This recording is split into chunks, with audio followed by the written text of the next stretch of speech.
Sebenarnya polemik tentang Habib Utsman bin Yahya ini sudah banyak yang membahasnya. Dan itu bisa dilihat di semua platform media sosial.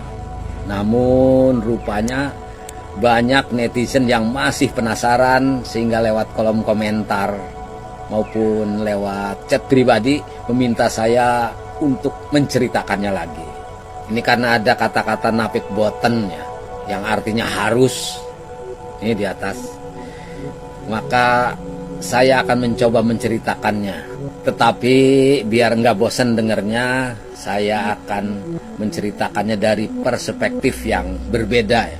Semoga penjelasan saya ini juga bisa menjadikan bahan renungan bagi kita semua.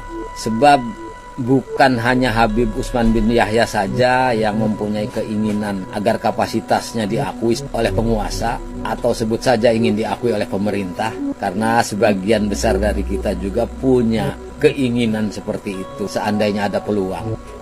Koreksi kalau saya salah. Ketika pemerintahan Hindia Belanda berdiri di Nusantara, tidak menghapuskan birokrasi lokal tetapi diakomodir ke dalam struktur pemerintahan modern. Bahkan menjadi bagian dari posisi yang mengatur tentang perihal keagamaan. Misalnya jabatan penghulu yang berada di setiap distrik atau kepala penghulu yang berada di tingkat atasnya. Tugas dari penghulu ini jika dideskripsikan situasi sekarang sama dengan Departemen Agama barangkali ya, atau KUA. Dan menariknya, ketika peristiwa Geger Cilegon meletus, banyak penghulu yang ikut terlibat dalam pemberontakan ini. Di antaranya penghulu Tanara, yaitu Haji Ahmad, penghulu Cilegon, Haji Tubagus Kusen, dan kepala penghulu di Serang, yaitu Haji Muhammad Arsan. Kemudian mereka ini ditangkap dan dijatuhi hukuman pembuangan atau diasingkan ke wilayah yang mayoritas non-muslim, tujuannya agar tidak menghimpun kembali komunitasnya. Itu tujuannya. Jadi Haji Ahmad dibuang ke Padang Sidempuan, Haji Tubagus Kusen dibuang ke Ternate, dan Haji Muhammad Arsyad dibuang ke Kupang. Kita kembali kepada pokok pembahasan, yaitu tentang Habib Utsman bin Yahya. Ia berasal dari keluarga keturunan Arab Hadramaut atau Yaman Selatan yang sudah lama bermukim di Batavia. Lahir di Pekojan pada sekitar tahun 1822. Karena keilmuannya, ia juga dipercaya melaksanakan tugas-tugas sebagai penghulu di kalangan masyarakat keturunan Arab di Batavia pada waktu itu. Bahkan berkat komunikasi yang intens dengan Snuk Hurgronje, seorang penasehat pemerintah jajahan dalam urusan agama dan budaya Islam, kemudian ia diangkat menjadi mufti di Batavia pada tahun 1871. Jabatan mufti dalam kultur budaya kerajaan Islam adalah merupakan posisi yang sangat strategis. Selain sebagai penasehat raja, ia juga sebagai pemegang otoritas hukum tertinggi. Barangkali kedudukannya samalah dengan Mahkamah Agung.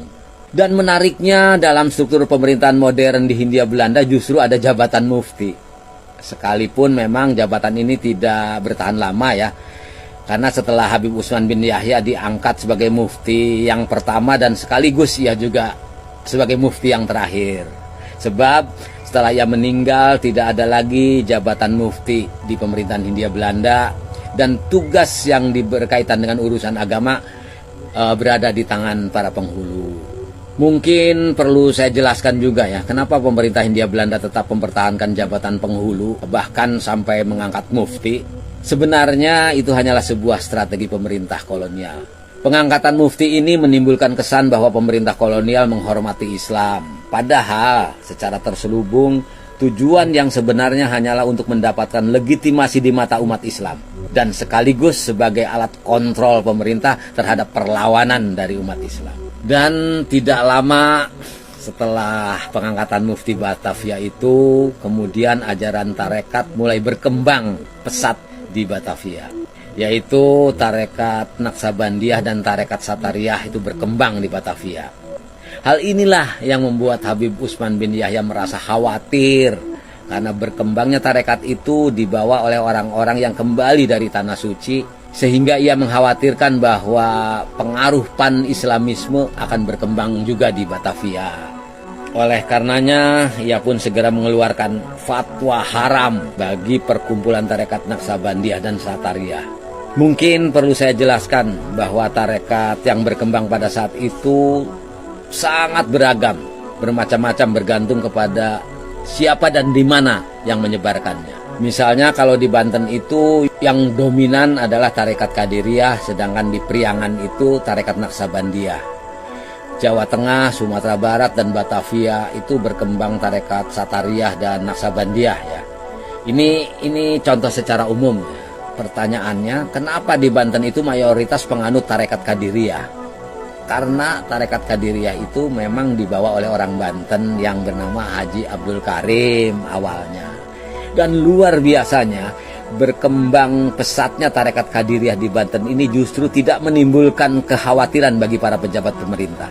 Dan ini sangat menarik untuk kita cermati, bahwa ternyata perlawanan di Banten ini justru dilakukan melalui jaringan tarekat Qadiriyah. Padahal pergerakan para kiai dan ulama tarekat Qadiriyah ini tidak spontan, tetapi memang melalui perencanaan yang cukup panjang, bertahun-tahun, tapi hebatnya tidak terdeteksi sama sekali oleh pihak pemerintah. Dan para kiai di Banten ini juga sama sekali tidak terpengaruh dengan adanya fatwa haram yang dikeluarkan oleh Habib Usman bin Yahya. Mereka tetap berontak dan melawan pemerintah kolonial. Dan dengan banyaknya korban dari pihak pejabat pemerintah kolonial di Cilegon, hal ini membuktikan bahwa serangan yang dilakukan oleh para kiai melalui jaringan tarekat Qadiriyah ini memang tidak terdeteksi sama sekali. Dan itu menandakan bahwa sekalipun ada fatwa haram dari Mufti Batavia, tetapi fatwa itu enggak ada pengaruhnya sama sekali ya buat para kiai di Banten.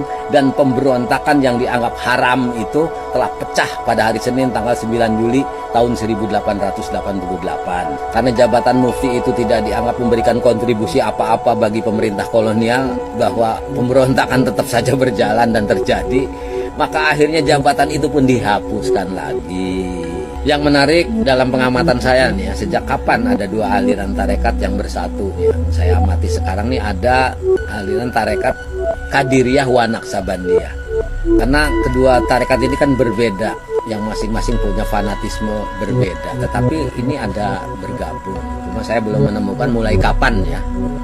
Karena yang pasti ketika Geger Cilegon meletus, tarekat Qadiriyah masih berdiri sendiri sebagai mayoritas tarekat yang dianut oleh orang-orang Banten.